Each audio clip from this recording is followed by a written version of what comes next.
À l'origine, des artistes de la Cité de la Création, basés à Lyon, créèrent en 1978 des œuvres monumentales dans l'espace public ou privé. Ainsi, les peintres lyonnais d'Angoulême en firent, en à peine 9 mois, une cité artistique incontournable. Lorsque nous avons cheminé le long des remparts pour aller déjeuner, nous sommes tombés nez à nez sur la dernière peinture en date représentant un petit coin de Béziers à Angoulême. L'artiste lui-même a dit: L'image des remparts de Béziers, ma ville natale, est comme le prolongement des remparts d'Angoulême, la ville qui m'a offert le Grand Prix. Natacha est une hôtesse de l'air créée par François Valtéry qui fit une arrivée plutôt remarquée par les lecteurs de l'hebdomadaire Spirou en 1970. Elle est peinte à côté de Petit Bout-Chic, autre personnage de BD bien connu, créé par Valtéry en 1975.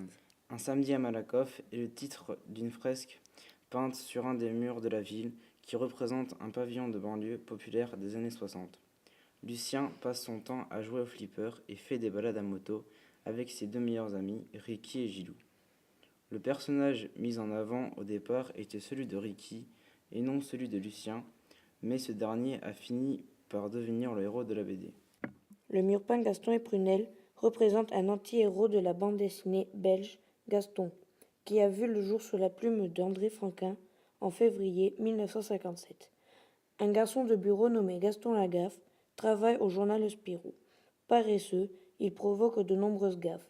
De plus, il énerve son chef de service, Prunelle, en créant des machines extravagantes, lesquelles virent toujours à la catastrophe. Gaston conclut toutes ses interventions par « mais enfin ».